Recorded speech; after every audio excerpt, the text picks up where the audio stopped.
Welcome, everybody, into the Vegas Huddle. I'm your host, Mike Davis. Today we're here with the great, a Super Bowl champion, one of the greatest college QBs to ever do it, the great Shaun King. He's also a Las Vegas local. Shaun, thanks so much for being with us. How you doing, man? Hey, ready break, man. That's my Omaha call. You know what I'm saying? Spider 2 wide banana. What? So, wait, Thanks for having me, Mike. How do we break out of the huddle? Oh, ready break is, but you know, Peyton's famous for the Omaha, and Gruden's famous for the Spider 2 wide banana. So you made the call in the huddle. We changed it to line of scrimmage, touchdown. Let's go. See, I love it. Let me hear your quarterback break voice. Let me hear it. Let me hear it so for a second. It's very wordy. So like you're in a huddle with 10 other guys, you have to kind of speak to the different groups as you're calling the play. Hey guys, eyes up, blast. Y bunch right, F counter motion. Hey, 72 crisscross. Y swing, X out. Hey, if we get strong pressure now, I'm going to go 98 bunch crunch. Hard three, ready? Wow. You know, so it's a lot, and I'm trying to simplify it for them. I do all the work. I make it easy for y'all. I'm just going to be honest. I perked up and my butt clenched when you started speaking in that voice. That's when you have a quarterback coming in to the Vegas Huddle. It's about leadership, you know? Like, eyes up is I want to see your eyes. Yeah. That way I can tell who knows what the hell I'm talking about and who don't. So if I get some sense of, you know, hesitation, then I can, when I break the huddle, hey, you got to fire y'all out. Let's talk about this. You know, as we have a lot to get to, but how much of being a great quarterback is leadership? If you were building the best quarterback you could, how much of it is leadership? How much of it is actually skill and talent? I think guys with high levels of skill and talent can get away with less intangibles, and guys that have a more normal skill set and talent level have to be great in the intangible department. The all-time greats are the ones that maximize all three areas. Whatever skill level they have, they get the most out of it. Whatever talent they have, they develop it to the highest possible outcome, and then they embrace the leadership role. Because when things are going bad, who do they look to? They look to the leadership. Leadership in football, quarterback, because you're so involved every play, and head coach. Yeah. And when you have the proper body language, you know, that energy permeates the football team. You know, it's why guys, I think, like Kyler Murray and Aaron Rodgers, even though they have pluses in the skill and talent, if you look at Aaron, I know he's won multiple MVPs, but from a team accomplishment standpoint, with that level of talent, with that supporting cast, he's underachieved. I think a lot of it is his body language. It's leadership. Yeah, it's leadership. You know, if you come to a company every day and the company's stock price is dropping and, you know, your boss, whether that be your department or company-wise, is walking around head down, I mean, you're not motivated to get that stock price headed in the right direction, which that happens when the product gets better, you know, when the branding, the marketing, you know, the vision of the company, you know, gets spread out to a larger group of people, and the image changes, and then people are, you know, more willing to invest and you know, into what you're doing. Same thing in sports. Yeah. You know, if you look at Russell right now, who the hell is going to believe in Russell? I mean, Russell pouting around. Like, Russell, you married to one of the most beautiful women in the world. Sierra. You just got the bag again, man. Come on, can we get a smile? Right. Like, I mean, it's interesting that you're mentioning all these things. And you know what? You can really tell us so much about the evolution of the game. Because I remember, you know, when I was watching you, when you're playing with the Bucs back in the day, the NFL looked a lot different, you know. And when you came from Tulane, yes, you were doing the spread offense, and you had the Rich Rodriguez and the Tommy Bowden and all that kind of influence where there was a lot of new age stuff happening at Tulane when you're there. But as we look to the NFL today and we see the Kylers, we see the Jalen Hurtses, we see all these types of quarterbacks, the way the NFL has progressed since your time in the league, did you recognize this shift when you were playing, or are you surprised that college has influenced so Mike, much? I think my draft class started it. You think so? Yeah, I was drafted in 1999. Tim Couch, who was running a version of the run and shoot under Hal Mumme at Kentucky, was the number one pick. Donovan McNabb, who was running a version of Syracuse. The option, per se, at Syracuse was number 2 pick. Keely Smith, Oregon was just starting to, like, come onto the scene.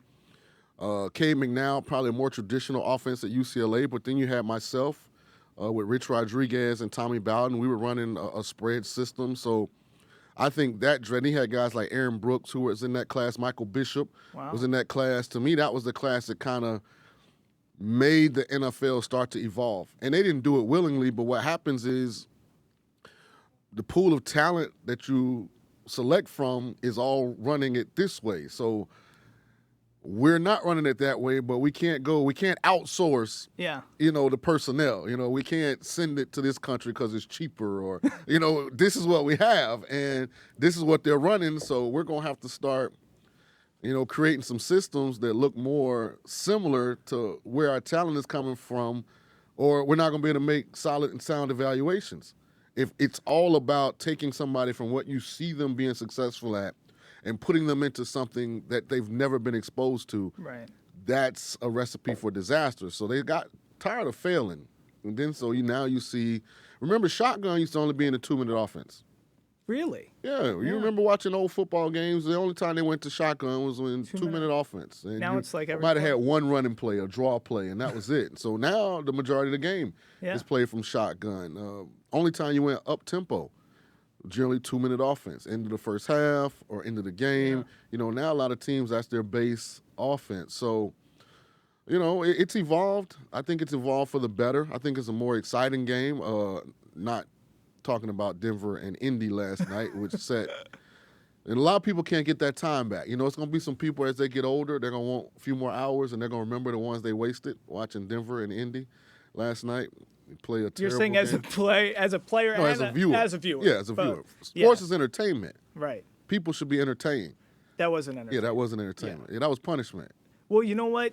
Let's go back to draft day for you. So you grew up in St. Petersburg. You go to Tulane. You amazing stories there from your time. You had undefeated seasons. You played. There's a famous game where you played with a fractured wrist on your non-throwing. Yeah. That was the whole year. Week 2, I did it. Played the rest of the year. God! So you said, Tulane at that point never had somebody come in with that level of talent. You come there, kind of change the program, the course of the program. When you're drafted 50th overall, second round, that day when you're talking about how that draft class changed the shape of the NFL, were you thinking on draft day, man, I should be selected above McNabb? Oh, I was pissed off. Yeah, absolutely. Like, where were you? I was at home, and the only thing that made my draft day a positive memory was I ended up being drafted to my hometown team, the Bucs. Other than that, I'm just telling you, I was ready to. I was ready to go play right there. Like, there's no way Cade McNown is better than me. I don't care where Tim Couch played football. There's no offense to those guys. They did what anyone else would do who was drafted in that position. Say, okay. Right. But in my mind, Akili, come on, man. Akili, baseball player. Like, these guys weren't better than me. And you were finished 10th in Heisman voting. I should have been higher than that. Like, so, like, as a competitor, like, you never, like, get comfortable with what someone else would probably think is success. Like, for you, it's like, I got to be the best.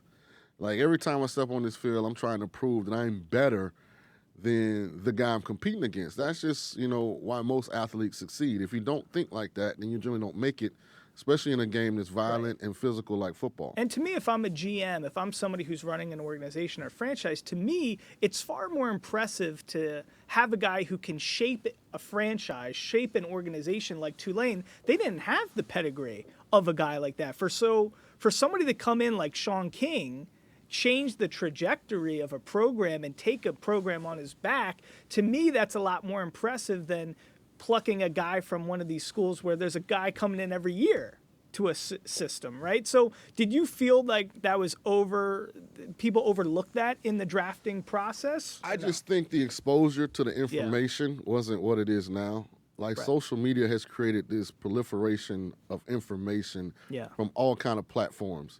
And so someone like myself who was overlooked, because in the late 90s, how many college games were on TV on the weekend? 3, maybe 4, so you didn't have all of these platforms where you could watch whatever game you wanted, and, the players after the game could get the highlights and put them out, on their platform and get exposed. It was a lot harder, to get that kind of exposure. So I think that played a role in it. But at the same time, and I think this still exists, I don't think a lot of GMs know what they're looking at.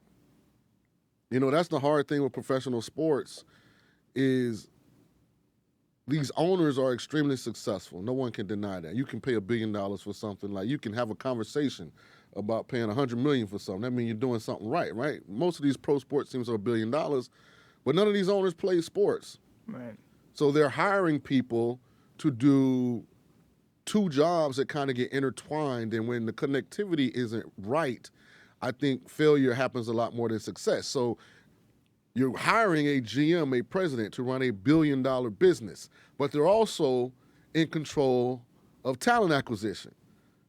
So a lot of the GMs, I think, are good at the business side and not really good at the talent acquisition side. And so, you know, you get a lot of mistakes that are made. And back then, I think it was lack of exposure. Now I just think it's about the people in positions of power aren't really good at certain aspects of their job because their job has a lot of varying and different roles.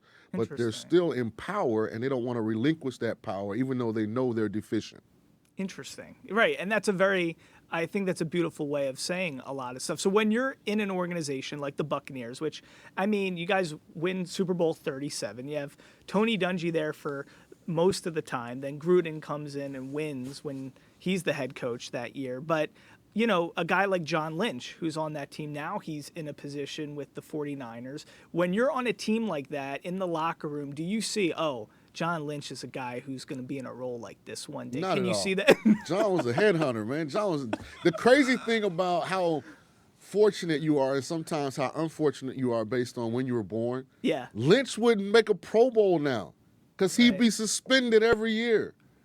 Like, the game is, he's a great player, deserving Hall of Fame player, and one of my good friends.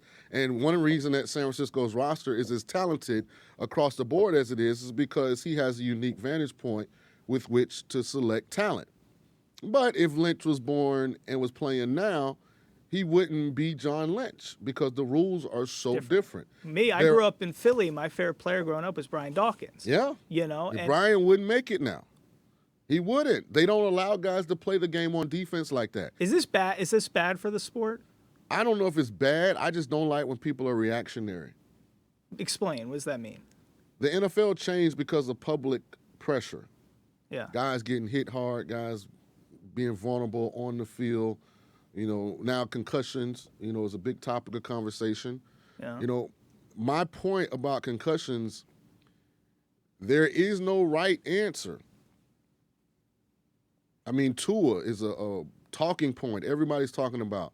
Obviously, there's something going on with Tua. Right. If Tua sits out for the next 6 weeks, you appease the public. When he comes back in week 7, he's still coming back to the same collisions that caused the trauma in the first place. But when you're watching that game as a former quarterback, you see his fingers absolutely. clench, It's scary. You know, but it's his choice. Right. You see what I'm saying? Like, Deshaun Watson just got $230 million guaranteed. Kyler Murray just got 200 plus 180 guaranteed. Tua's basically in his contract year. And my thing is, there is no perfect solution. If he sits out 2 games, or if he sits out 6 games, or if he sits out the rest of the year, whenever he comes back, football's a violent physical sport. Those collisions exist. So what's the answer? Right. Never to play again? You know, so, like, that's just kind of where I'm at with it. It's almost just a personal deal. Like, right. It shouldn't be, you know, it's not frowned upon. Yeah, if somebody wants to do it, cool. Right. Decisions shouldn't be a public perception. And it's not a blame the neurologist. It's not a blame this organization or coach. You know, put steps in place. Once a player passes those steps, it's the player's choice. Interesting. Let's talk about the role of, you know, so you're drafted, you go to Tampa Bay, your hometown. It's a very exciting time. And, you know, what's interesting to me is you go there and on that roster, there's, you know, guys like Hall of Famers. Yeah, a lot. Derek Brooks, Warren Sapp. You know, I think we have 5 on there. Amazing Unbelievable, culture. right. So you show up there. You're the leader at Tulane. You show up to Tampa Bay. What is Shaun King thinking in his head? Well, in my mind and what actually was going on, they couldn't be farther apart. Like, I thought I was the man, and I really was a slappy. What does that mean? I was a slappy. Like, when you look at historically and you put context on it. See, I'm a person that believes the truth doesn't have emotions. Mike, it's just the truth. Truth doesn't have emotions. Yes, it's just the truth. I love that. And once you can consume that as an individual, then you'll grow a lot faster than if you live in this perpetual lie. And so I know I was a slappy. I mean, Brooks is in the Hall of Fame, Sapp's in the Hall of Fame, Lynch is in the Hall of Fame, Rondé's on the Hall of Fame ballot, All-Star. Gruber's in the Ring of Honor, All-Star's conversation for greatest fullback ever. I ain't even gotten to Keyshawn or Randall McDaniel, who's in the Hall of Fame. Yeah. Christie's probably like, I'm a sloppy.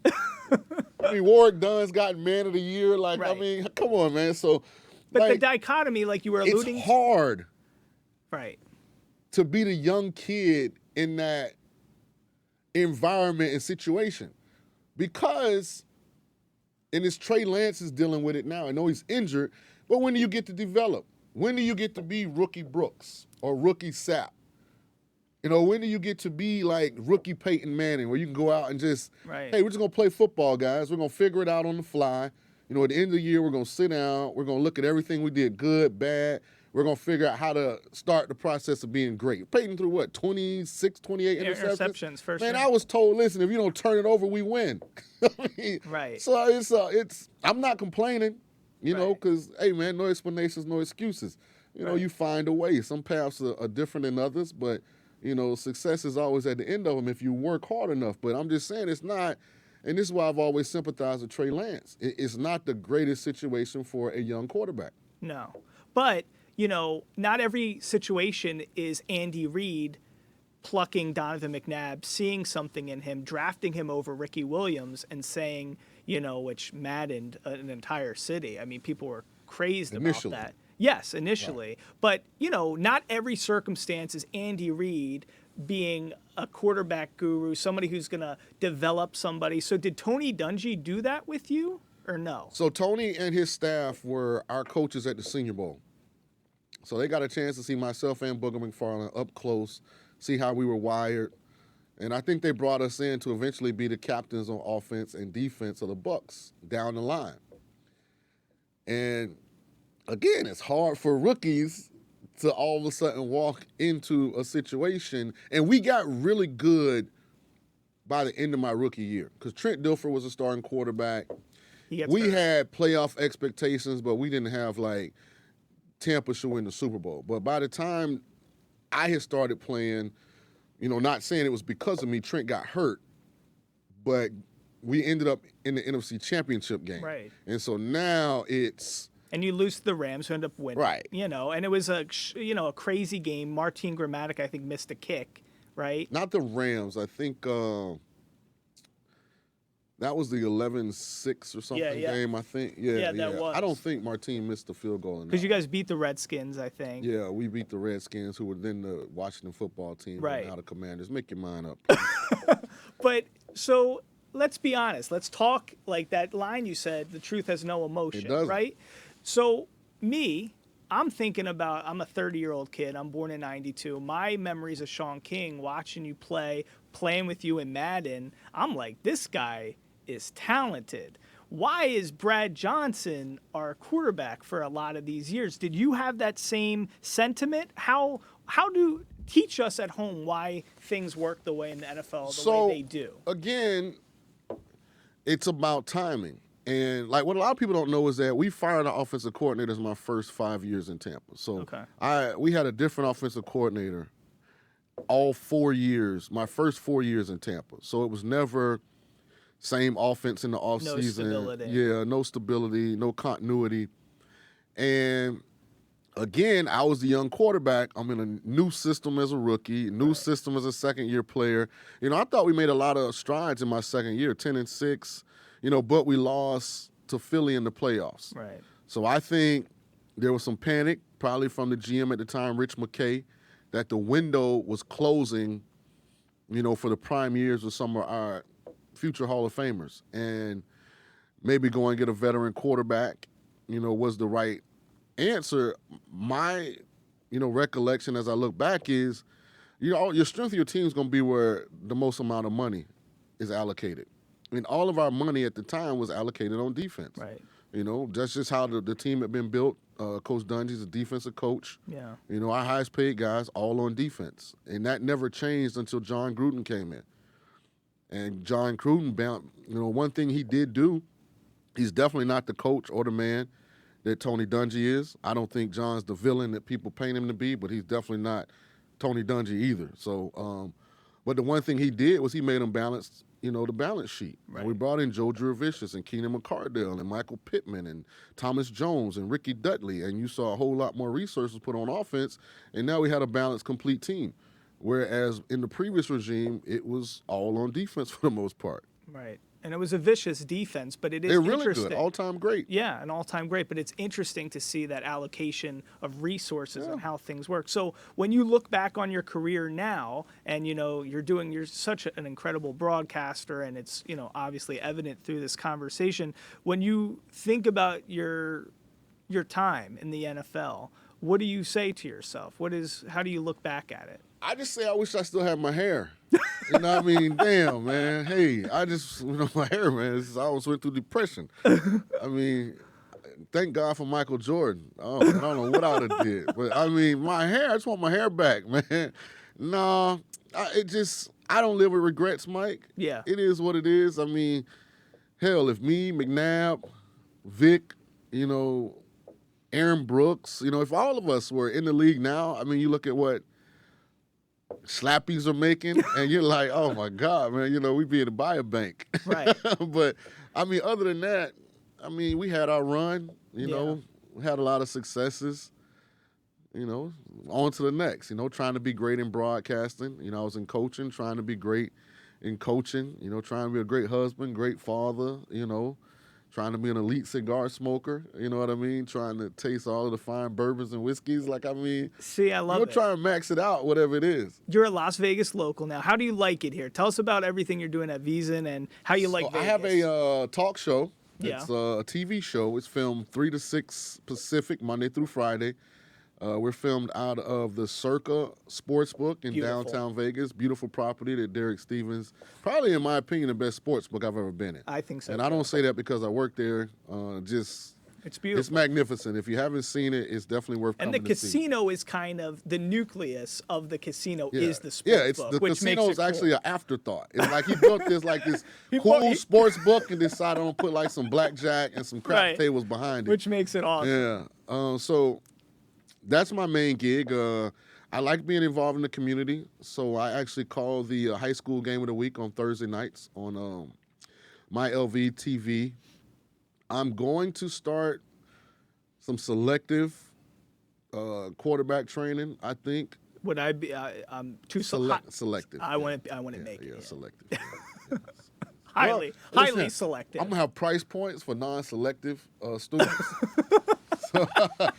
Hey, I don't want to miss my blessing, So if you show up and you saying the right numbers, I'll waste an hour of your day. See, I was watching some of your IMG training videos. I mean, I learned a lot, having the one leg that's the GPS, one leg that's the engine. I'm Absolutely. A good student. I know about some of this stuff. You know what's happened with quarterback development? There are not a lot of guys that can develop quarterbacks. Why is that? Well, because guys have people aren't teachable. Adapted on the corporate side of coaching to what gets them hired. So guys have become really good at the technological aspects of breaking down game film, of putting up concepts, of having coach speak. I can go on the wall with any coach in America right now. We can talk football. They know it. That's what I did for my life. Right. I know it. I've been an offensive coordinator before. I get it. But can I then go in a room with 4 quarterbacks that all have different skill sets and get all 4 better? That's where there's a disconnect. Because 95% of the guys that are coaching quarterbacks in this environment right now, I'm talking NFL, college football, all they know is the system. All they know is how to tell you blast right, bunch right, F counter motion, 7-2 crisscross, Y swing X out. If we get an odd front, this is what we want to do. An even front, we want to do this. If we got this kind of trap coverage, or if we got 2 high safeties, if they're 6 yards from line of scrimmage or 8, that's all they know. Situational football. They don't know how to look at those 4 guys, assess their deficiencies and their strengths, and get all 4 of them better when they have different skill sets. Well, so the guy in that group of 4 that is closest to communicating on that board is generally the guy that they go with. Not the most talented, not the one that has the most potential, but it's the kid that's been in an environment where it's not foreign what they're talking about on the chalkboard. And you're saying this is at the College and NFL level. There are not a lot of guys that can teach all four of those quarterbacks how to be better quarterbacks. I just want to make sure I'm understanding this. So you're saying at the NFL level, where a lot of quarterback coaches are former quarterbacks, a guy like Not true. Well, but there's some, like, let's say some of them, okay? For instance, like a Mike Kafka. He played quarterback at Northwestern, played for the Eagles. You know, he is a really good guy. Quarterbacks coach. Now he's a coordinator. Ken Dorsey, we saw him go crazy. These are guys who were quarterbacks. So it's not every circumstance, but can the guys who were former quarterbacks, are they in the camp of people you're saying that aren't able to address and teach adequately these people? So having played quarterback helps. Right. But what kind of quarterback were you? A lot of times that matters. If you were a guy that played because you were a chalkboard guy, then you're going to gravitate to chalkboard guys. I don't know. I'm not saying you can't, but I ask you, what quarterback has Ken Dorsey developed? And I like Ken Dorsey. Like, I don't think he developed Josh Allen. I mean, Dable was there, you know. Absolutely. So he probably played a role in it. Right. You know, I mean, I'm just asking, like, the resume speaks for itself. Right? I want to see a guy that helps Justin Fields get better. Right. I want to see a guy that if you're with Cam Newton, I see improvement. Like, I saw improvement with Josh Allen. Josh Allen and Lamar Jackson are the same exact player. Super talented, super skilled. Yeah. Both came into the NFL better runners than they were passers. Both have worked tirelessly on becoming better pocket passers. Now they're both complete quarterbacks. And is that because of them and their, like, drive, or is it part because of it's the them, coaching? part of it's coaching. Right. Teaching them, okay, what's important, what's not important. Like, there's no one, and I don't care, I argue with Brady, Peyton, there's no one that sees everything every play. Like, the defenses are too complex now. Yeah. The looks are too complicated. Perfect example, Sunday Night Football, blitz comes off the right side, Brady doesn't see it, ends up hurting his shoulder on the play. Right. Like, nobody sees it all. So teaching young quarterbacks the proper triggers, the proper IDs when it comes to, okay, I can't understand all of this, but let me master a part of it so I can function. Right. How to be calm when it's chaotic. Teaching them that. Developing the right demeanor to be a killer at that position. Increasing accuracy. Right. Tutoring about fundamentals. So if being forceful about execution when the environment's perfect. Like, all these things get overlooked because most guys that have that room now are so focused on what coverage the defense is giving us. Right. You know, what the front looks like. Like, because they're not teaching intangibles. Yes, they're not teaching that stuff, which is when you get in the game and somebody hits you in your mouth. It's a different ball game. Now, how do I react emotionally? How do I psychologically get back? So, two big questions as we're gearing up towards the end here. One, do you have to be born with an innate or have a proclivity to certain types of attributes to become a quarterback? Can anybody learn how to be a quarterback, or do you need to be wired? You have to be able to throw the ball. Like, that's probably the ground zero necessity. Other than that, there's a lot of guys. Antoine Randall L. played in that. He could throw. He played quarterback in college. We see some of these guys do that. So why, at the end of the day, when a lot of these guys now are so talented on many play, T.J. Edwards, middle linebacker for the Eagles, played quarterback. You go where the avenue looks like the percentage chance of you getting the big bag makes the most sense. So if you're Randall L. Right. And I'm your agent, I know you played quarterback. Let's look at what all the quarterbacks in this league look like right now. Let's look at all the receivers that look like you. Our best chance to get to the big bag is probably play receiver and ask for some small quarterback opportunities, whether it be wildcat, whether it be trick plays, whether it be red zone. Because the ultimate objective of a professional athlete, individually, get to the bag. Because this is not a lifelong career. This isn't, I'm going to go work at Las Vegas Hospital for 10 years, then we're going to move to Tampa for 10 years, and I'm going to retire in L.A. But when I get to L.A., all my 20 years of experience factors into the price point of what I'm worth. Sports, you got a limited, finite let's amount say of time? 5 to 10. Right. And 5 is probably a lot for a lot of people. You have your randoms that go over 10, but talking about a decade, if you're great, If it works, perfect. So you got to get the bag. I love it. I love it. Tom Brady going to the Bucs, that organization. Saved us. Thank God for Tom Brady. My man, go T12. TB12. We were in the trash can. He's an incredible dude. For him to be able to relate, people were talking about this the other day. I think Collingsworth was talking about this. Like, for him to be able to relate as a 45-year-old dude to 21-year-old guys in the locker room, that's... Well, he doesn't. He does. Yeah, let's not get carried away. Collinsworth, what the hell are you talking about? Brady don't relate to anybody. They relate to Brady. I mean, he's walking around with 7 championships, 3 MVPs. So he comes in the room and they just... Yeah, it's not... I mean, he might... But don't you think... He might ask one of them, hey, what's the hottest song out right now? And go listen to, like, the chorus and then, like, go by humming it. But, like, they got to relate to Brady, not the other way around. Let me say this about Tom Brady. Is he the best quarterback of all time? Greatest overachiever in the history of team sports. Greatest overachiever. He has overachieved more than any other athlete in the history of team sports. Go back and look at Tom Brady combine picture. Oh, yeah. Go look at Tom Brady's combine performance. And if you look at that guy and tell me that you saw 7 Super Bowls, 10 appearances, 7 of them, 10 or 11, 3 MVPs, playing a 45, drafted 199. coming off of a season where he threw 5,040 touches. How did he do it? Hey, man, some of it's timing, a lot of it's hard work, some of it's luck.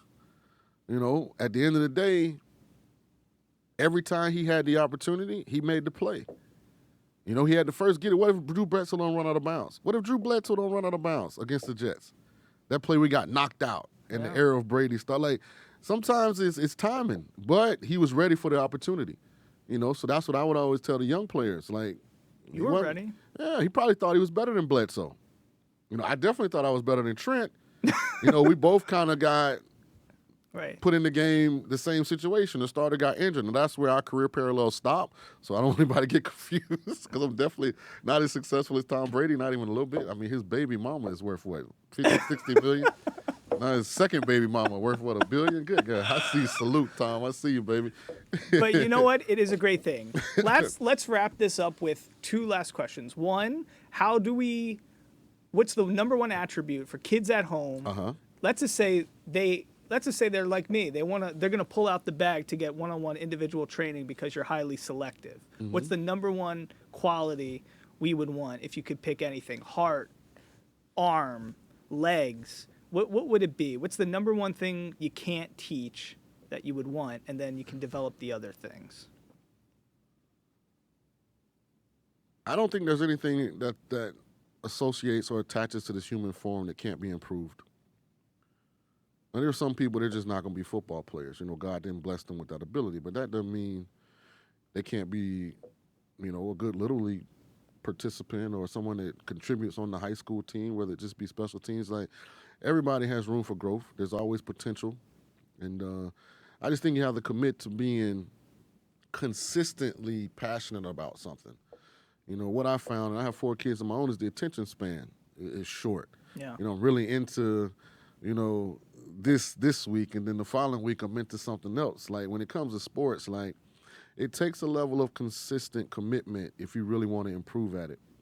You know, but I'm also a person that thinks kids should play multiple sports. And then as you figure out what you're best at, then gravitate to that, because that's going to give you the best chance for success. Everybody's not meant to play football.